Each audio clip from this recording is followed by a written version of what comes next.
Welcome back for Game 4, a game where Team Liquid faced TSM. I am literally losing the ability to speak as I speak. And these teams have to play professional League of Legends. They haven't been talking as much as us, but they have been here. What do you think? I don't know. They've probably been talking the entire day. We have to extend, a tip of the cap to all the players who are still putting on such a show for us. Team Liquid, though, in this game here has selected red side, I'm being told, in looking at teleprompter, which is different. Blue side, okay, that's what I thought. Yeah. Producers earlier told me blue side. I got baited by the prompter. So blue side, yes. I will confirm, correct myself, I apologize. Yeah, I think it makes sense with them wanting to get priority on Rise. Specifically, it's really hard to ban all things out if you want to block Rise, or they can still get one of the other power picks like a Swain. There's a few teams that have been trying to prioritize red side, but I think if you're a team that has flexible champion pools, blue side is the better side for you right now. Okay, so with blue side, Team Liquid, we talked a little bit about ideally they're watching TSM play in that last game, and we're starting to kind of suss out with how many games have been played already today, what teams prioritize. So is there a way that Team Liquid can dismantle the TSM strategy? Well, on blue side, you argue that you have more flexibility with bans, so you can expect a GP to hit the ban list right there. They can hopefully set up another situation where they can grab the Rise or another mismatched priority pick somewhere. So that feels like they should have a lot of different ways to get a small advantage, but this is probably going to come down to execution a fair amount here. And now I'm going to hit you guys with this one.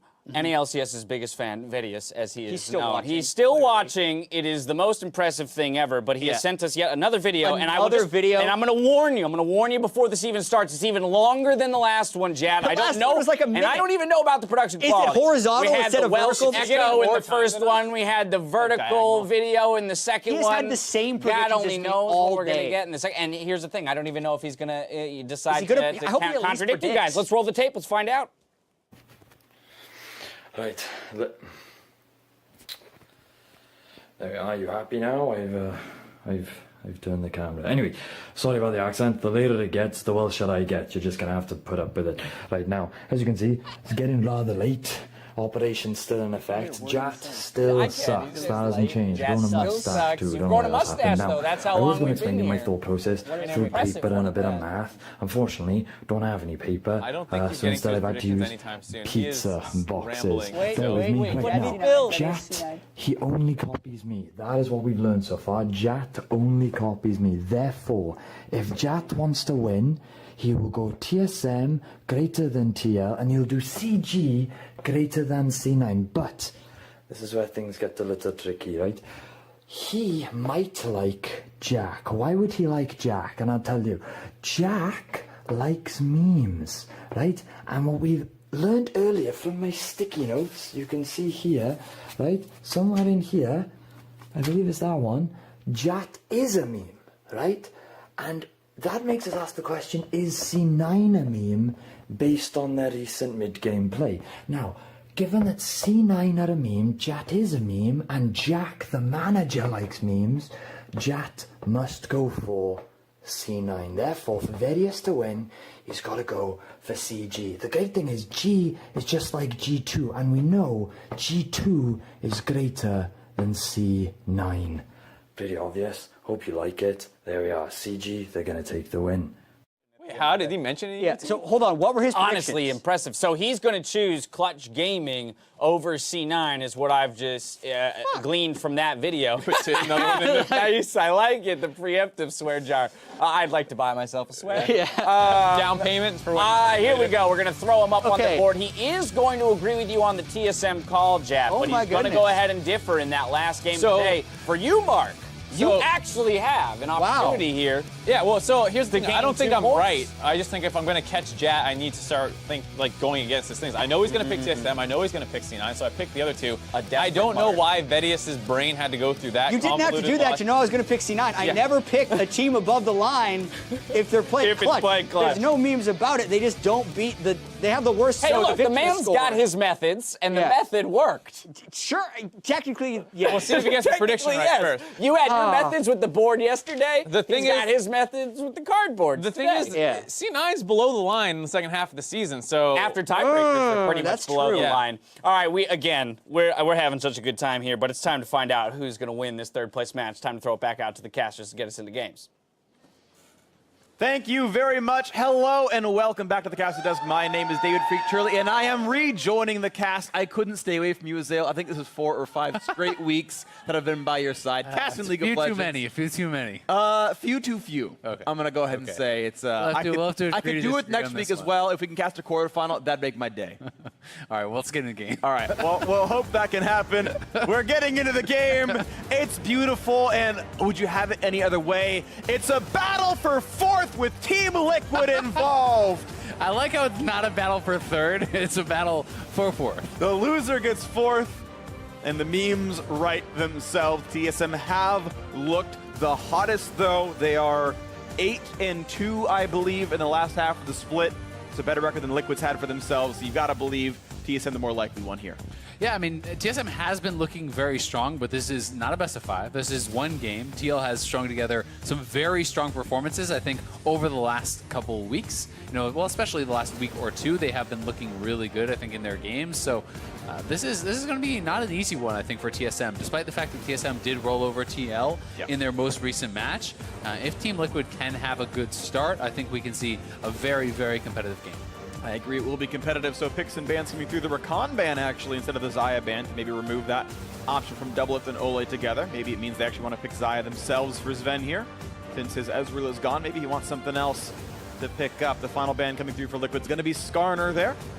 Sejuani, Zac, still 2 incredibly popular tanks left on the table. You can go full Dardak and grab Nocturne for yourself, but remains to be seen. Yeah, not as much Olaf today, really, as well, which is kind of interesting because we saw so much of it yesterday. But either way, that is still available. We'll have to see what the final ban is going to be and where the priority is really going to fall. The guys on the desk talked about, you know, their assumption that the blue side was because of Ryze priority, and it's looking like that very well may be the first pick here. Yeah. But Bjergsen certainly has a lot of champions that he has been comfortable playing. He has been looking fantastic on the Syndra recently. You know, Zira is still available. You can even go for something like the Cassiopeia, which can be considered a pretty good matchup. Orianna is available, which can give Ryze some difficulties. Like, there's a lot of matchups here that Bjergsen can choose from, and the early Tristana would be pretty interesting because that is something that in the past, Doublelift had been liking to play so much, but they're actually not going to go for it. And you know, in the last couple of games, it's been all Jhin for Doublelift, so you know, TSM could be trying to preempt that a little bit and say, okay, what is a good matchup into what Doublelift is liking to pick and try to grab that early. Sure, maybe the case here, but they're going to go for Varus as a fairly lane-dominant champion. Of course, Caitlyn can fit that mold as well. We'll see if Double goes for that. You mentioned that Jhin being off the table. Tom Kent's going to be picked up alongside, it looks like, so Mythic going to give the team a bit of map mobility as a result. Can maybe mirror some of what Povelter's Ryze will provide. TSM, I think, likely to grab a mid laner for themselves before the second round of bans comes through. That's my prediction here, but remains to be seen. As you mentioned, Olaf is available and has been a pretty highly prized jungler in pro play in 8.5.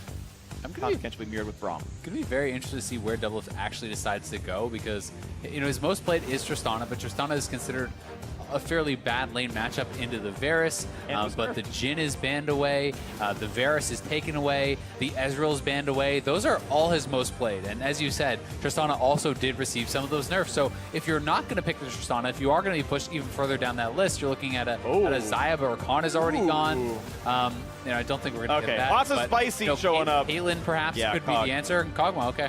Yeah, Cog seemed the most likely actual pickup there, where it seems like Team Liquid do want to have some late game scaling. It's also nice to be able to match the Rage Blade power spike. It seems actually really valuable. And in the way pros are playing right now around bot lane, it seems they're really honing in that 11, 15-minute power spike and using that to do something. And Doublelift not wanting to be left behind by playing an Infinity Edge champion. So Kog'Maw it is in that one. They've got a lot of magic damage, and Zac going to be here. So no mid laner yet for TSM. Okay, I mean, it makes quite some sense as far as, you know, late game scaling, as far as the Rage Blade power spike, but as far as the path to actually getting to that Rage Blade, I think it is much more of a bumpy road for the Kog'Maw than for the Varus. Oh, sure. In my opinion, the Varus is going to be a champion who should be able to be dominant in this lane, and we saw how well Sven and Mithy actually played the last bottom lane against the Caitlyn with the Ezreal, where, in my opinion, they were at a disadvantage, right? They should have probably been on the back foot. Instead, they're up farm, they're getting the level 1 all-in, they're playing aggressive, and if you can play that well in a disadvantageous matchup, it's scary to think how dominant they could be in an advantageous one. Well, TSM are absolutely have one of the best bot lanes in the world. I mean, that was the meme coming in for Sven and Mithy. Best in the West. This duo lane has been together for several years at this point, and they've received several championships in playing together, and they're certainly a great squad, and TSM finally do seem to be shaping up, and those two are, of course, no small part. And it's been quite the story when you think about it from the start of the split. You know, Doublelift getting kicked from TSM, being replaced by Sven and Mithy. TSM and TL at the start of the season playing, and Doublelift and Olay and TL just smashed TSM. They obliterated them. They beat them extremely fast. They won through bottom lane. Yeah. And TSM's progression from there has been pretty huge. They've improved massively. Last time they meet, it's TSM who comes out on top. And this is essentially the best of 3 now. This is the final game to decide who is the better team in the regular season. And I think that is pretty exciting. And of course, these teams cannot meet again until the 3rd place or final if they get that far based on how seeding works. So maybe this is a preview somewhat of what could be the NALCS final. It would be really exciting to look at down the line there if Liquid could get past the top 4, which has been hard for them before, but you never know. And of course, with Gnar and Cassiopeia off the table, a couple of options taken away from Bjergsen, but not too many. And they're going to go ahead and take the Flex Scion right here. And it seems to be a likely lock-in. It would be interesting to see Scion mid for Bjergsen. Despite the fact that most people don't think of him as a tank guy, he will play it if he thinks it is what is best. And when you think back to last year, when Galio was still built full tank, he started playing and he was receiving criticism for it, but then, you know, he made it his own. They begun to win with it. He began to look very good on the champion, so wouldn't be shocked to see it go to Bjergsen, but Hunter also can bring this up in the top lane as that safe kind of blind pick, so we'll see where they want to go. And of course, TSM didn't send any of their bans towards the jungle. They put 2 more bans in the top lane to try to pinch Impact's pool, known, of course, to play his tanks very well. That Shen's still available, though, which he's been so keen to play before. And into Sion, it's not like it's the best matchup for Sion anyway. Yeah, Shen can be pretty good, but there are more kind of lane-focused matchups. Lowy would be one, would be shocked to see it, but, you know, things like Darius we have seen, even more common picks like Trundle and Cho'Gath can match up fairly well in these sort of tank versus tank matchups. And you know, the Cho'Gath is right up Impact's alley. It is something that he's going to be pretty comfortable on, especially when there's no guarantee that that is a Scion top. Of course. This is a fairly safe blind pick, even if it does result being up against that Scion. So now we know the matchups for Team Liquid. Cho'Gath in the top lane, Ryze in the mid. We've seen Scion played into both of those before, and they're going to took maybe a Trundle here on the top side and put that Scion over there, but as the Harvers go back and forth to figure out where they want to put these champions, I think Scion can lane very well into Ryze, but Orianna is the hover. You mentioned that at the very beginning of one of the likely options for Bjergsen. Yeah. And he's going to be on one of his more famous champions. Orianna in the mid lane. Scion does go top. We'll be beating that Cho'Gath up there. And Bjergsen's Orianna, the fight for the 3rd place seed. Cobelter and Team Liquid hoping to make the rise in the standings at the end of it all. And I think this makes quite some sense simply because while the Trundle would be a cool flex pick to actually have this advantageous lane matchup perhaps, the scary part about it would be to be very low on wave clear. So if your opponents do get ahead, if they do start grouping and sieging and pushing, well, you have a Trundle and a Scion as your main wave clear. That's not going to be very impressive. So too much of the onus would be on Sven. And I think this draft is fairly well-rounded. You have very powerful engage with the Zac, with the Scion, who can be followed up on with the Shockwave and the corrupting chains there from the Varus. So definitely a lot of powerful engage in AoE CC. And meanwhile, on the other side, you essentially have this massive front line, 3 members in the front line protecting Doublelift, protecting Pobelter.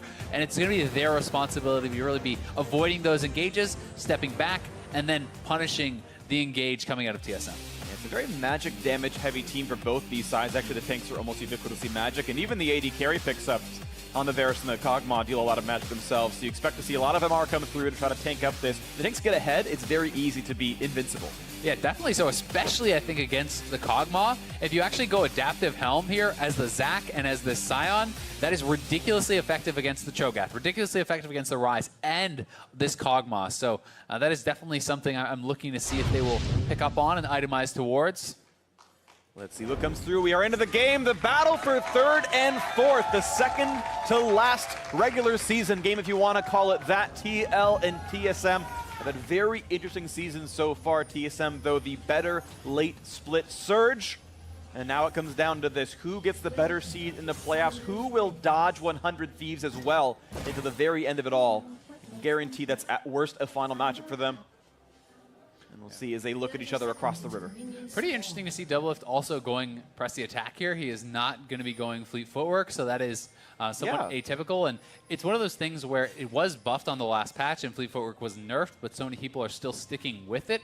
And also when we talked about the fact that, hey, this is actually a fairly tough lane matchup for the Kog'Maw going into the Varus, that makes it harder, right? There's usually in laning phase, you are not getting 3 straight auto attacks off in a row, and you're not going to be able to actually force that out, whereas your opponent is going to be constantly healing up, and they're actually surrounding Impact here on the top side. This is some decent damage on Impact. We'll now have a stun for a little while from Mithy as they wait for the Q cooldown, and Rupture lands on it too. Ignite is used, which feels a bit brave, but it does mean you might have to take a recall back. And now Mithy is here, and now suddenly TSM a bit surrounded. The rest of the squad coming in 2 versus 4. A big chunk comes down from Sion trying to walk away, but Ole's going to land a slowdown here, and Mithy's still on the wrong side of this one as the blue buff spawns up, and now Bjergsen joining the fray as well. So far, everyone's going to live, but Tahm Kench still not in the best of spots. Mithy is going to get a blast cone out, and everyone's going to survive. Pretty crazy start, but it's actually Mithy starting down both summoners. And yes, Impact is going to start at lower HP. Smithy is going to start at lower HP, but that is not going to be super impactful, I think, especially with the Cho'Gath passive. Yeah. Unless Haunter can really kind of punish him early on. I don't think you're going to get much out of that. And Mithy is going to be, as a result, having to play this lane less aggressively and perhaps not be able to punish Doublelift as heavily. But I do like the attempt at these creative level 1s because it makes your opponents respect the fact that you can do these. Even if they do not work out in this particular game, in the future games, you have to have that in the back of your head. What if TSM is cheesing us? What if they're going to do these sort of mix-ups? And that's why I think it's very valuable long term. Maybe in the postseason you see more Trinket Wars get put down at level 1 because they're afraid of these kinds of plays. But as it stands right now in this game, TSM are down 2 summoner spells in the bottom lane. Impact lost some HP top side, but don't expect them to lose too heavily against a Sion matchup. As the mid lane is going back and forth, the quick push going Bjergsen's way, shoving in, shoving in, shoving in. And we'll see when the first recalls do come through. Spellbook Pobelter will have TP later on in this one. A cleanse for Bjergsen, but sitting on Airy means he will not have map mobility later on in this. Yeah, it's going to be, I think, a lot really about the mid and the bottom lanes in this game. That is where so much of the damage is coming from. Both of these are 2-threat teams, and if your damage dealers do get too far behind, as you said, the tanks can very easily outpace you, especially when it is more of a kind of 1 damage focus, as so much of the damage coming out of both teams this match. Yep, absolutely. All right, now, of course, an equal game. The very early landing phase has been no major issues. And we see as the jungler's path around, the eastern jungle is clear. Mike getting back to the top side now, looking at maybe Krugs, and that's basically it. The 5 camps are already down. No Scuttle Crabs killed yet either. Smithy finishing his 5 camps, and he's going to recall leaving the Gromp alive. Being that his opening item was a Hunter's Talisman and not Machete, he opts away from the single target camps, getting rid of the AoE ones instead. That's just intelligent pathing based on your opening items. So, quick tip for the junglers out there.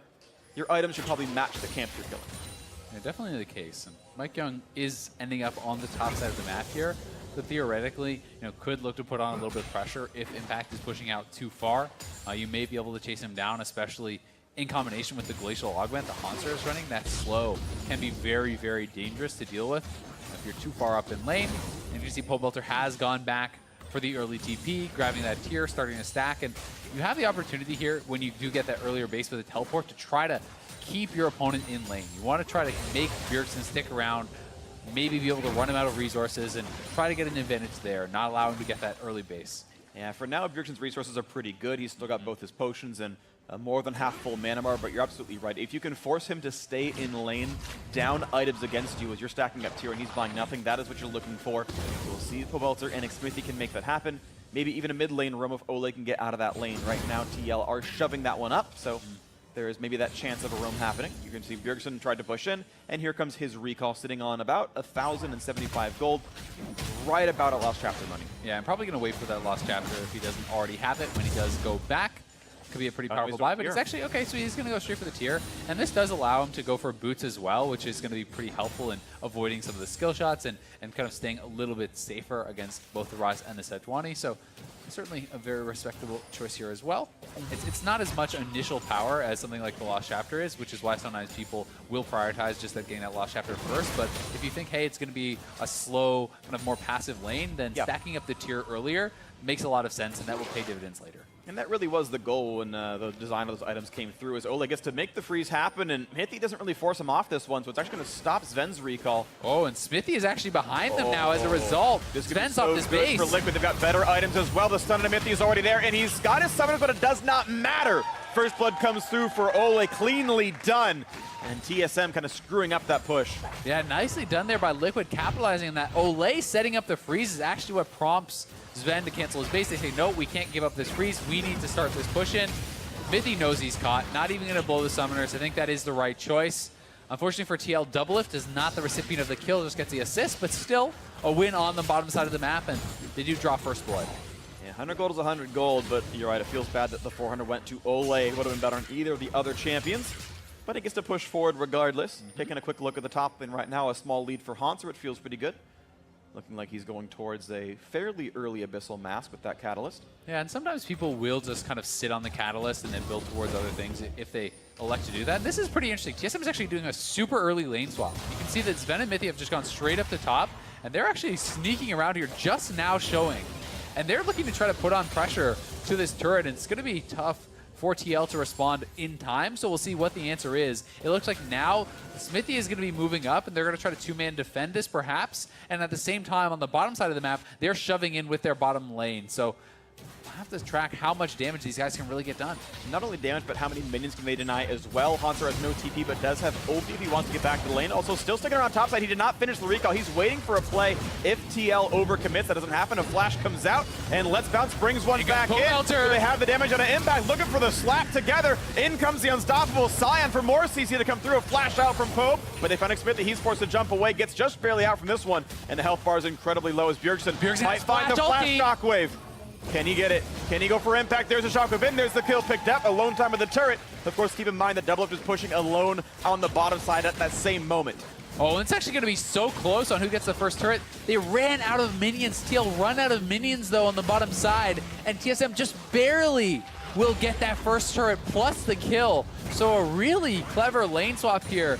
I think catching TL off guard and TL not able to respond perfectly to it. They do lose the kill. They do lose the first turret. Yeah. Very nicely done. But one thing that you have to point out is really the CS differential in the AD carry role, because all of the CS was given over to Doublelift on the bottom side, where it was shared or kind of not given over to Sven on the top side.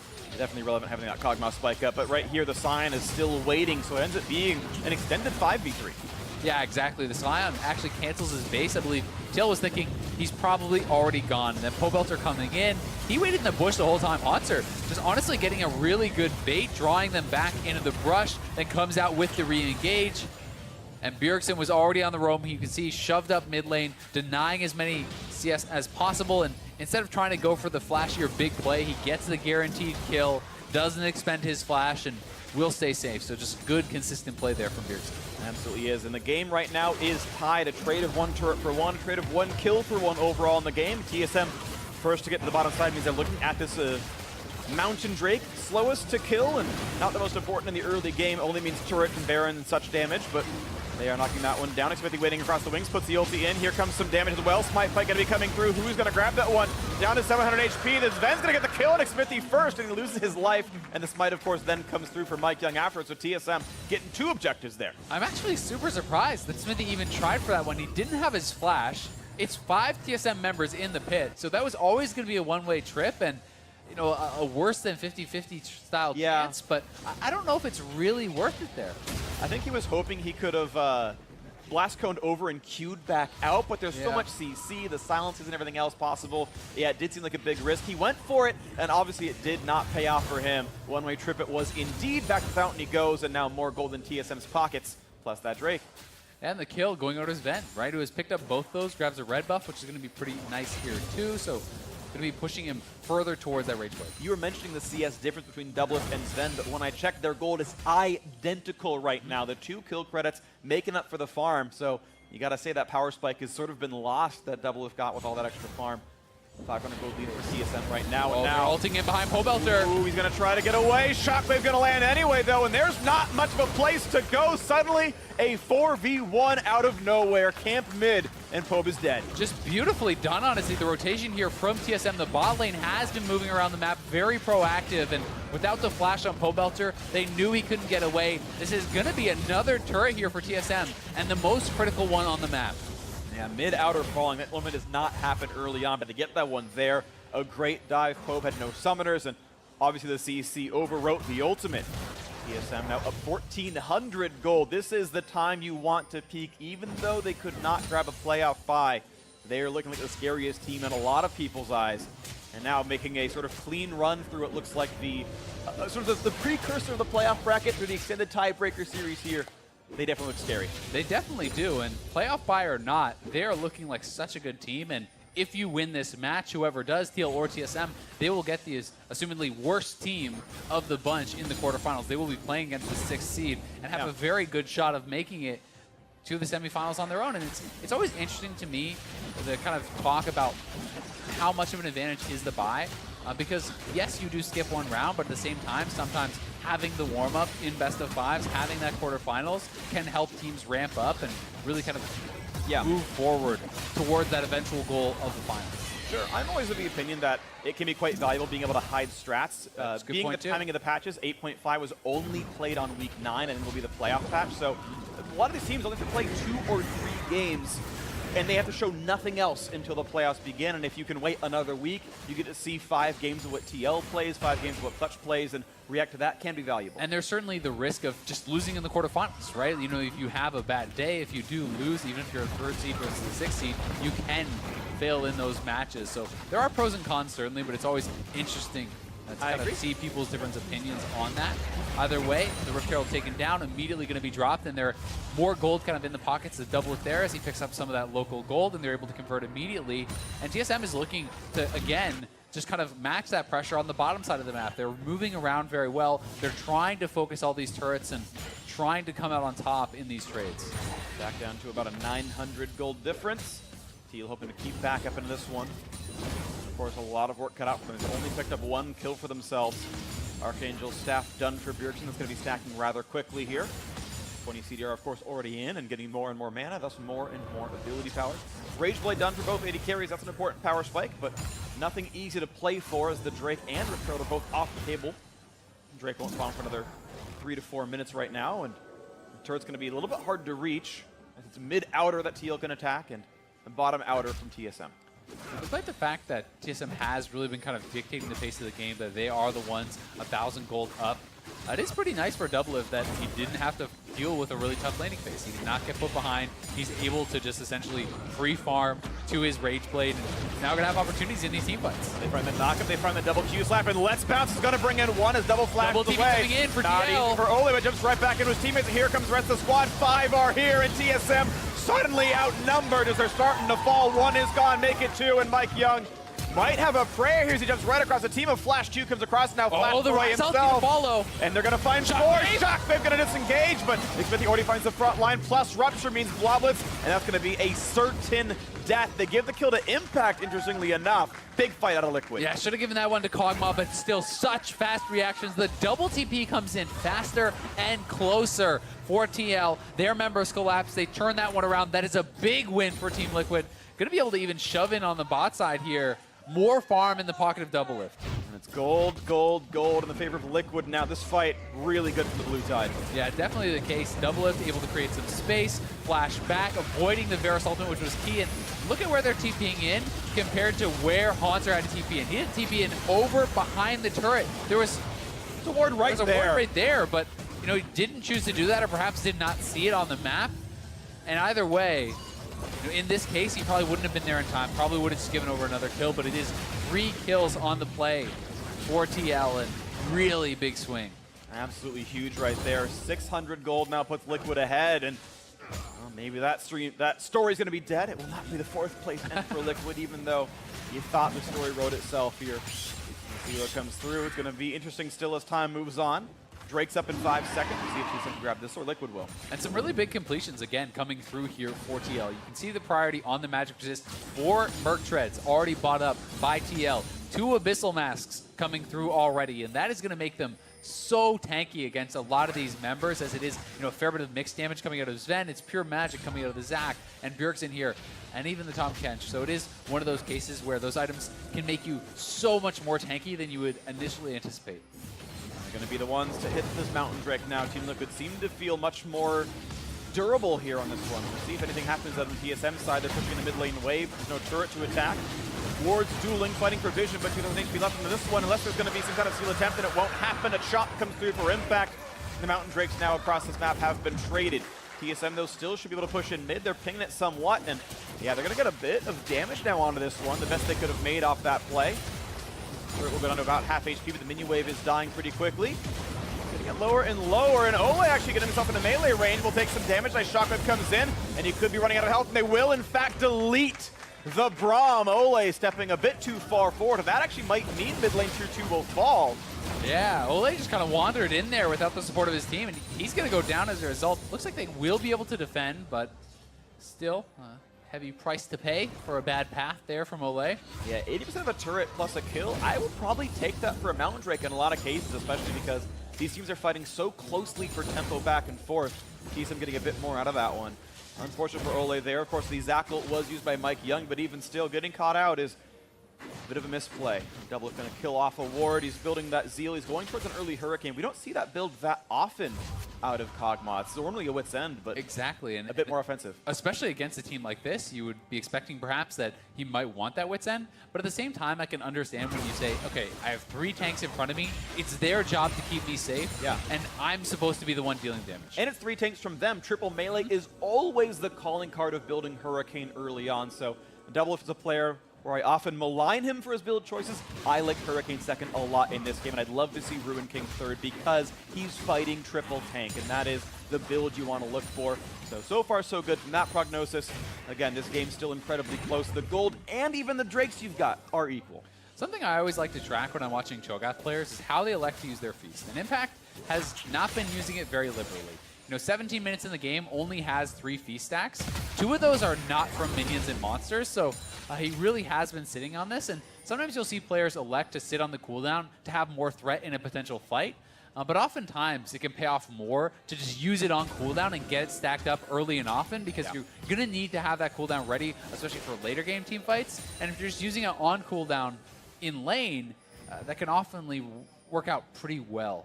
Yeah, well, we'll see what happens out of this one. Impact did just chomp a giant Krug and is now looking to rejoin his team and deal with the top lane. Oddly enough, though, a Banner Criminal just picked up, and now Feast is on cooldown, so he can no longer one-shot the cannon minion, so a bit awkward there. He saved it for so long, and exactly unlucky would be the term for it, as Haunter gets some time with this and might get really meaningful damage off on that turret there.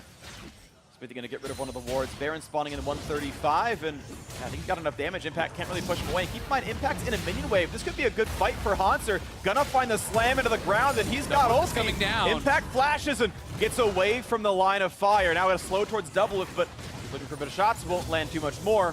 A flash out of Impact, though, is a nice thing from Haunter.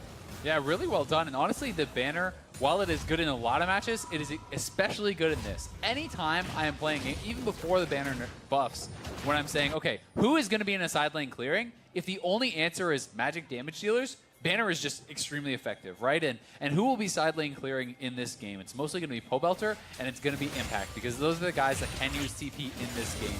And it just takes so long for them to deal with a bannered up cannon that you can put a lot of additional pressure on the map, and if you can drop one, say, bot lane, pressure around Baron, if there's no one to answer, that can result in turrets. That can result in additional pressure on the map.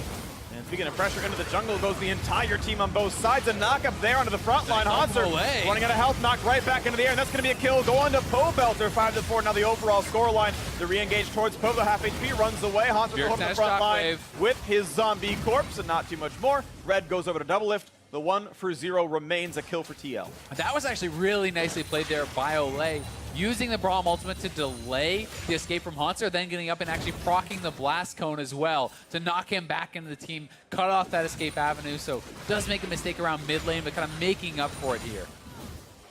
Now they've got to wait for the respawn. 8 seconds till Haunter's back up on the map. Does have ulti, does have teleport, so we'll see when he gets himself in with the team and where he does go when that respawn comes through. We can watch this fight one more time. Haunter walks into what ends up being 4 or 5 people. And look at Ole, just nice ultimate through 3, knocking them all up, steps forward, knocks the blast cone back, so no real way for Haunter to escape. Just a really heads-up play there, and it's a little thing, but those can really make a difference. Yeah, a kill often means more than just a single kill. Team Liquid actually able to walk in and steal a blue buff as well. It's not just the 450 gold as Haunter summons yet another banner minion. And if no one comes down to support this, he will simply be hitting Impact while Impact is trying to hit that banner. This will get up to the turret, and you can see... If he's willing to feast, it's not so bad. But he is going back to base, and We'll see if he does decide to go back to the bot side if they're going to move anyone around. And yeah, as you say, Feast definitely is a good answer. He actually has his own banner now. There you go. And does deal a lot more physical damage, so it is easier to deal with, but still not super easy. Of course not. So we'll see where these players now go. Up to the top river is going to be TSM first to the play this time around, but they're facing a Scuttle Crab that Liquid got. But they can get rid of the rest of the vision. That's still 30 seconds alive, so no Baron sneaks for them. And you can see how as soon as he drops that banner, moves up to the top side of the map, trying to create pressure on the bottom side and then look to make a play away from it, knowing that someone must walk down, must respond to that before they can really come and deal with TSM. And in this case, it's gained them vision around the Baron. Exactly. Impact walked over it, and you can see the ultimate still available for casting. Means he has not chomped the minion, just does it now, so I take that all back. He uses his ultimate to get rid of some of that minion. Pressure.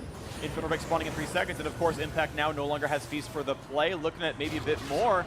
Can they separate them? As Mithy has, of course, brought in the players, and now going to spit a Varus, and Impact does not have Flash, does have on the Baron. They just Rise ulted in the pit. What a good play out of TL. They're going to trade Impact for a Baron. Worth it every there, though. time. He could try to steal this. He's going to ult into the pit. But look at that, it's at 2600 HP, so now he's got to save Flash for that one, or a Blast Cone, 700 health, the Flash forward. Oh, it's going to be grabbed up by Rise. Poe Belter gets a trade of a kill via Shockwave, but now Sion's going to find himself some more prey. Smithy does have Flash if he needs it, trying to cut away from the team, but now he's got nowhere to go, so this will be TL losing 3 people as payment for grabbing Baron, assuming they can actually kill off Smithy. He's still running away pretty fast. Might have a chance to get out here, but I don't think so. I think he's going to be run down. Maybe just trying to waste as much time as possible. But you can see TSM is even pushing on the bottom side of the map, and Smithy does eventually go down. Bjergsen picking up a couple kills is so strong. For a second there, when I saw the kill indicator pop up, I was like, did Bjergsen just steal that Baron? That would have been nuts, but not the case right here. However, it does mean Infernal Drake goes TSM's way as well. In pure gold, 3 kills is worth a Baron buff. In Infernal Drake versus just the buff, that's a bit of a trade. But I do think that it's a smart response from TL, knowing they can't answer that play on the bottom side. This is decisive. They go straight for it. Ult over the wall. Unfortunately for them, because they committed both the Sejuani ult and the Braum ult to try to zone out Mike Young, they are not really equipped to actually take the fight thereafter. So they have to back off. And now it becomes, how much can you get with the Baron buff? You gave up 3 kills. You gave up an Infernal Dragon. But if they can knock down a couple turrets of their own, then it becomes much more worthwhile in the long run. Chomp. Impact willing to commit Feast to that banner of command. It does mean it will remain on cooldown consistently, and that can be, of course, important to play around, but it does not get to push that easily by itself. Gold, still identical. TSM, as we've been saying, have the lead of this Infernal Drake, but TL have the lead of a 2-minute-long Baron buff on their 2 major carries. If that buff can do anything for them, it'd be a good time to make the power play happen, but Liquid, maybe not destined to gain too much more gold right now. They have yet to pick up a turret for quite a while, as mid lane outer still stands. Double Lift Evil even picking up the Merc Tread. So 5 Merc Treads on the side of TL. Really prioritizing the MR, really prioritizing that tenacity for the CC reduction here against the magic damage and CC heavy team that TSM has put forth. And it looks like Double Lift is going towards the Blade of the Rune King, as you had kind of hoped he would. Yeah. It is extremely powerful at punching through these tanks. When you look at the Scion, the Zac, and this Tahm Kench, you have the Hurricane, can hit all 3 of those. You have the percentage HP damage, which is also going to be very, very effective there from the Blade of the Rune King. So this is an ideal build at tank killing, and I think that's what he needs to look for. Meanwhile, Tank's trying to kill him, but only the front line is grabbed. As Ole forced to flash right back out. Comes the stun in. comes through. What are they going to get? A lot of damage, and Braum is going to go away until Winter. That's a kill picked up. Sorry, Santa, you're gone on this one. A nice Shockwave. Going to get Impact. Smithy actually disrupts the jump forward, but a slow is going to land, and Impact will lose his life. A kill over to Sven. 2-0 TSM. Baron buff or not. And have to go to the top lane for some more fun. Yeah, just a nice engage there from Mike Young. They find a couple of kills. Ole having to expend both his summoners there too. Impact down 2 summoners as well. Nothing really used from TSM besides a couple ultimates, and that is a much more expensive fight for TL, and it's one that they lose. Absolutely. TSM getting better and better now as time goes on. The team that initially was getting a lot of early game leads at the beginning of the split and then just could not convert, and they couldn't play aggressively enough. They've, of course, improved that quite a lot throughout time. A lot of that being on Bjergsen, 4-0-4 in this game. quietly been a huge contributor so far. And also, when you want to talk about intelligent builds, the early Void Staff from Bjergsen makes so much sense when they're already stacking all this MR. So here's TL pushing up very heavily. Ole trying to hit that Braum ultimate. Does nail Bjergsen, but of course it is unstoppable on the Zac, so they couldn't actually stop that. And Haunts are flanking him from the side with the Scion ultimate. Impact arrives, but the fight is essentially already lost, and he's going to get taken down in the extended play as well. And more tank busting coming through on the squad as Bjergsen, the Haunting Guys, also a very good long team fight item, but actually building towards death cap right now. We'll delay Leandri's here in this. It will, but it's one of those things where a lot of people are really loving the 10% damage passive. If you're it's great. It's going to be a slow fight. I just commit to this Haunting Guys. I get that. Then I go back into the death cap, which not only will increase my damage a lot, but also increase the power of the shielding to protect Sven and kind of give you some more oomph in those team fights. Because when it is tanks versus tanks, any sort of shielding that you're offering is that much more valuable because it's less about these instant kill bursts and more about the sustained fights where you can get multiple shields off. Absolutely the case. 800 gold lead for TSM. They're going to defend mid on this one, but they're outnumbered here, so some shots coming through. Double should feel safe with the Byrocane barrage on, puts plenty of attacks on towards that turret. Even a quick stun towards Mithy puts him at 1/2 HP, but the turret will not fall. Not enough autos came through. Wait for the next round here as they have to kite away from Haunter. Scion's very tanky. Push it down a minute. Push it down a ward. It is pretty cool too that we're at this point in the game with press the attack here on Double. So he is, not only the items, it's the runes as well that are all pushed towards being able to deal with the front line.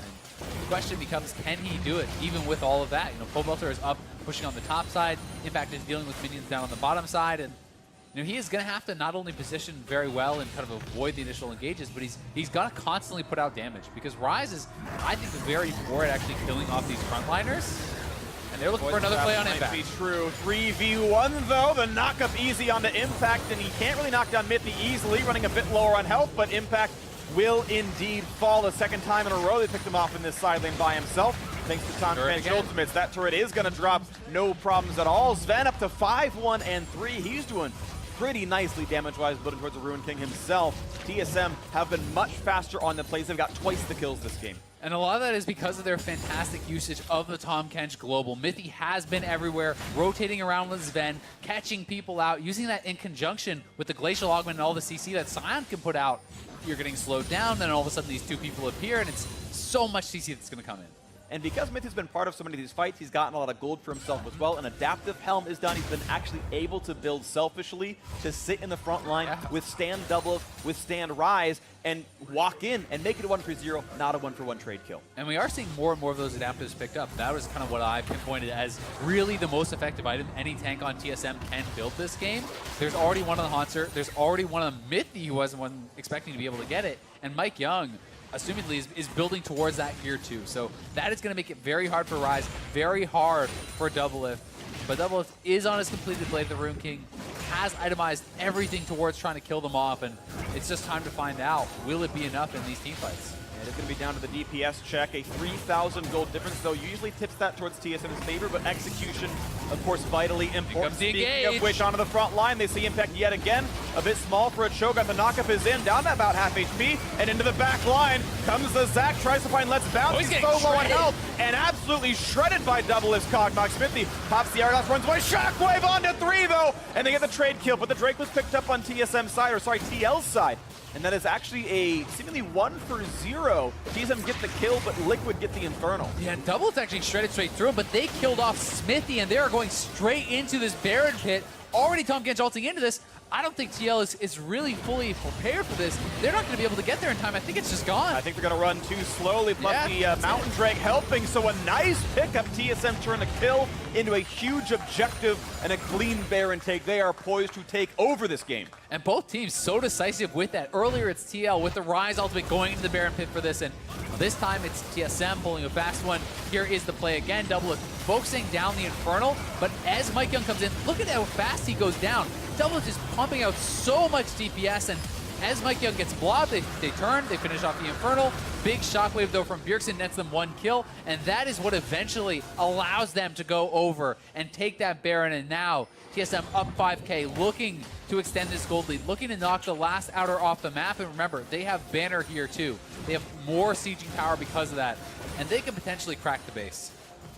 See if they can make that happen with this Baron buff. Still 2 minutes 40 on. All 5 members do have the buff. Also, death cap completed for Bjergsen. The power spikes are big. Ruin King done for Sven as well. They have got items that they would love to have. And let's see where they look. As well, the only tier 2 turret up is in top lane, and that's not anywhere where they are. So it's an inhibitor attempt now. TSM with 5,000 gold in their pockets and the Baron buff on. Looking at bot lane outer. I should say inhib turret, the outside of the base. TL does have top lane wave pushing for them, so that is something working in their favor. But they're going to have to be really diligent about how they defend this and be pretty aggressive in actually clearing out these waves. But at the same time, there's a big risk that Mike Young and Haunter can just go for an engage. And if you get caught by a shockwave from Bjergsen on these 3.5 items, you'll be going down quick. There it is! Shockwave brings in one. The Glacial Prison going to buy some time. Double stays alive, but he's down to 1/4 HP, meaning he has to disengage. Zach going to find the front line. Can he make Let's Bounce happen? He just Balance House. He's actually going to be turned back around on him, but jumped up and down goes the base. A nice play out as Sven got the ulti to force the disengage. Yeah, really nicely done. Comboing that with the Shockwave. They get a pretty easy inhibitor without too much of a commitment, just 2 ultimates there. And now TSM can rotate around, look for this mid lane. There is the banner cannon on the Baron buff. They're looking to knock down this turret. And they're pushing forward pretty aggressively. Mike Young threatening the dive. DL must go in to stop this one, or they will lose some turrets. The front line taking some damage, but out they go. Kog'Maw, yeah, putting the hit towards them. Mythic getting a bit low, not quite stunned. The chomp comes in, and Bjergsen is dead with flash still on. They need to keep chasing. TL must get something. Rise going to bring him not very far. Bulldozer with an oopsie of a realm warp. Oh, you hate to see that, Freak. That's a tilter. They don't stop the recalls either, but they do get some time to push. 1 kill, 1 turret, 3 minions alive. They might get a little bit more. I mean, it's still a good fight for them, but that could have been a couple more kills. That could have been so much more for TL if they could have pulled off that chase. I mean, there was a lot of low health bars there on TSM, but either way, they hold on. They do win the fight, and they are getting stronger. And Double picking up the BF. You could be going towards an Essence Reaver, something that you are a pretty big advocate for. Yep.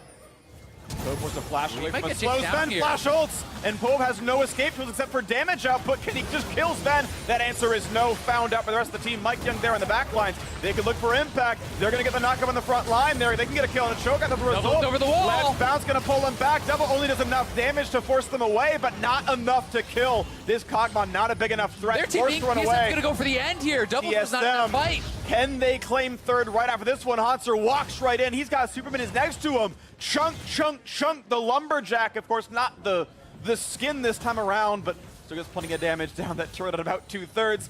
Has to disengage from the rest of Liquid being around. That TV may be a bit over-aggressive. Doesn't get all that much for it, but the team can still push in for top lane. 2-2 is going to fall. Yeah, TL falling apart at the seams a little bit. A botch chase down.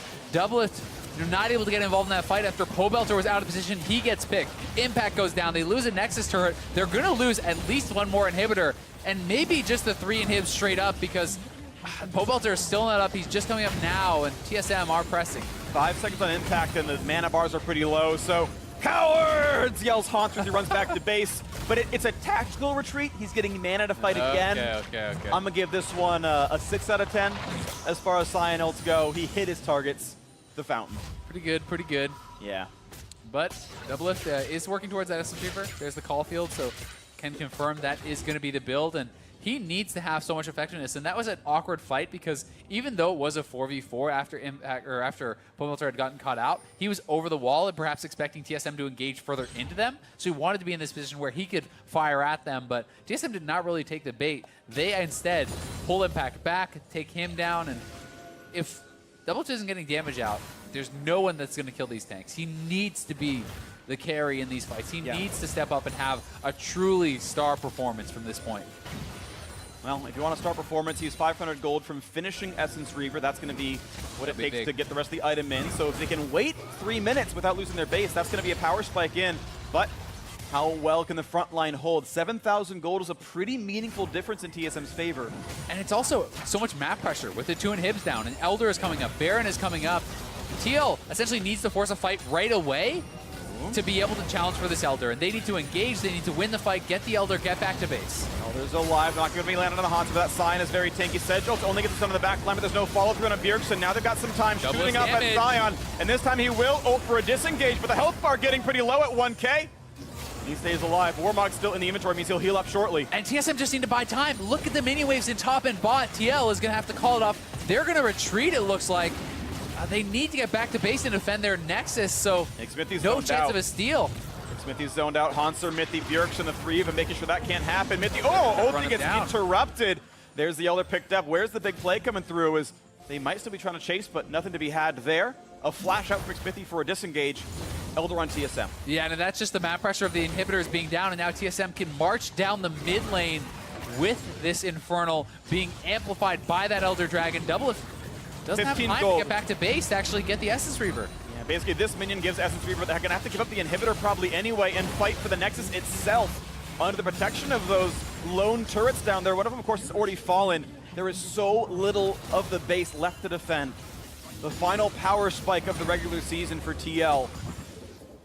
And TSM is gonna try to make it no chance of a comeback. They were threatening going over to that Baron, and looks like they actually call it off a little bit. Sven is still over there, so they are going to move over as a 5-man squad now, straight onto the Baron. I don't think TL have much of any chance of contesting this, but at the same time, if you cannot contest that, can you really stand up to the Elder Dragon plus the Baron buff with 3 inhibitors down? Thankfully for them, 1 has respawned on the bot side, which stops it from being 6 super minions per round and moves it just to 2. But we'll see. They're going to need something special. Over 1,000 gold per member on TSM, but they choose to say it's time to push instead. Let's not wait any longer.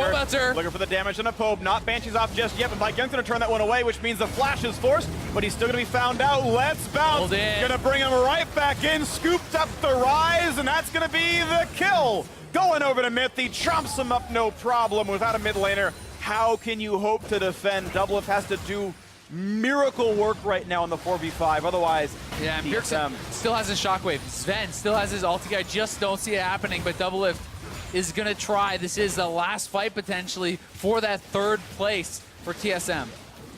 And Hib's going to fall. Taking their time. They've got 30 seconds to play with the balls forward, looking for what Bjergsen's going to find. Doublelift is the one to watch. Found with the slow. Gets away from it, though. Gets some time to shoot the front line now. He's going to take down Mike Young to Bloblitz. Waiting for some damage to come across. Ole's going to kite back. They get the kill onto Smithy already, though. So 5v3. Turrets falling, and Doublelift just cannot find the right targets. The tanks will not go down. A double for Sven. Nexus over. TSM claim the 3rd seed in playoffs. And what a run it's been for TSM. Struggling so heavily at the start of the split. So much criticism aimed their way because of that poor start, because of all the changes they have made, and it has to feel like vindication for TSM. Ending in 3rd seed, taking down TL, who was the other supposed super team coming into the split. So TSM, 6 straight game wins now. That streak was broken by 100 Thieves, a team they cannot face until the finals. At the very worst for them. TSM looking like one of the absolute favorites heading into the postseason. I mean, moving to 9-2 in their last 11, including these tiebreakers, that is so impressive. And as you said, bested only by 100 Thieves, 2 of the very hottest teams coming into the playoffs. And the team's fortunes really have changed in these final weeks. So when you think about the early season, it looked like Echo Fox and Cloud9 were untouchable, and here we are now with TSM with 100 Thieves looking so heavily on the rise, and TL 4th again. TL 4th again. I want to give a special shout out, by the way. It was a guy we saw in the audience, Derek, wearing the TSM cap. He's been into like every TSM game ever for the last 2 years straight. He's been there so much, the players hugged him as they walked off the stage. Play it back on YouTube. That dude's the biggest TSM fan I've seen in the last couple of years. I wanted to give him a shout out at some point. Finally got the chance to here. That guy's been awesome. Yeah, well, shout out to all the fans for sticking around. I mean, true. this is 9 straight games, freak. So give yourselves a round of applause for that one. That's I mean, true. We are contractually obligated. We are contractually. There he is right there. Thank you, camera. Thank you, director. Oh. That guy's been there for years. I appreciate you as a fan. So TSM, number 3 team heading to the postseason. TL are 4th. Of course, the memes write themselves. Next up is going to be that battle for 5-6, though. And as we know, TSM looking the sharpest. You don't want to be 6 and face them first. That is a rough quarterfinal. It really is. And, Clutch, while they are in that same match against C9, they have really struggled against the teams that were kind of, so to speak, above the line.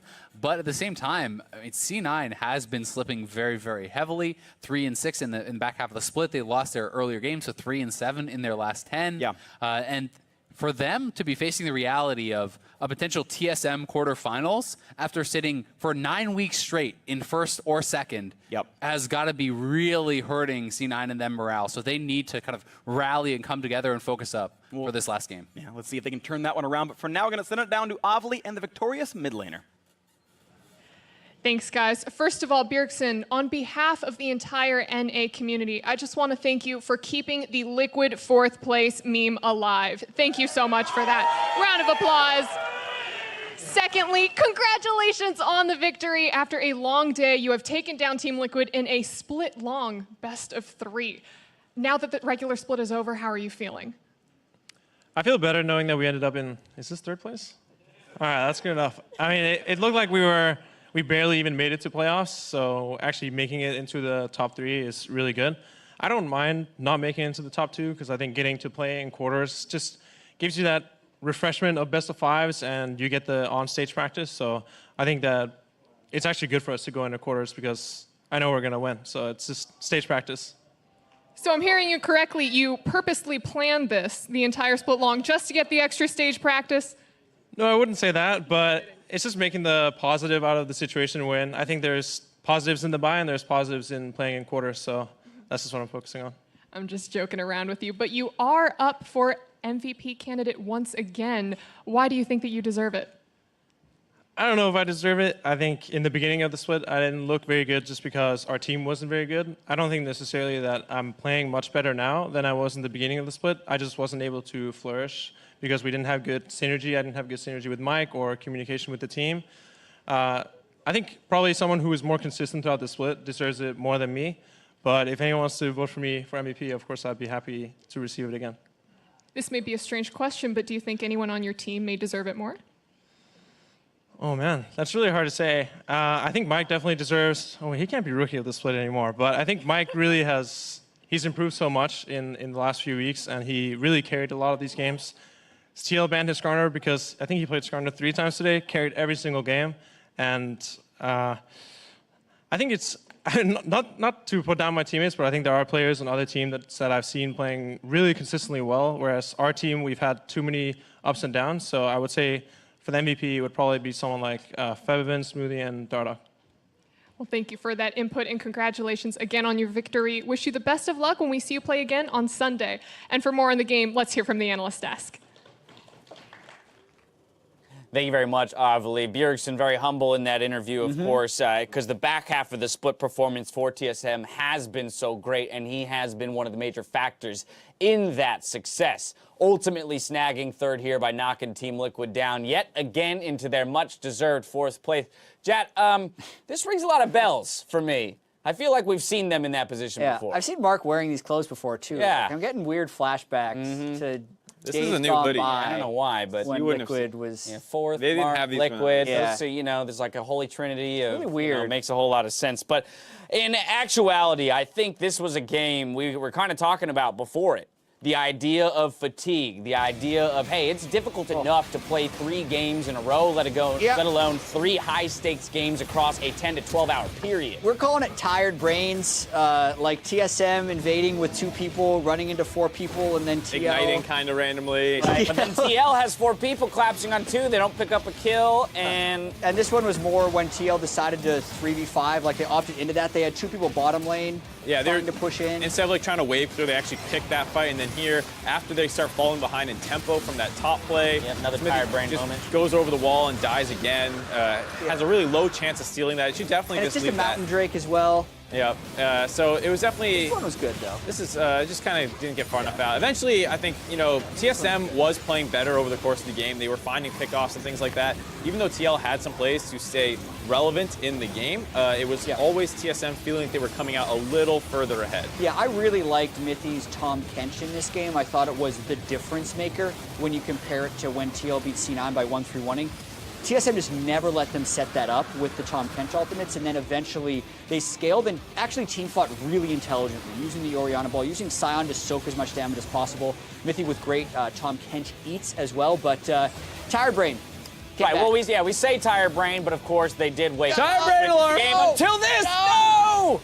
2 inches That was forward. actually, so the other tiebreaker moments were kind of like, that was one where if they got 1 or 2 more kills with a good rise off, That was the turn moment. maybe they could have taken mid inhib or something and gotten more gold back. As it stands, though, TSM continue to out-execute them in team situations.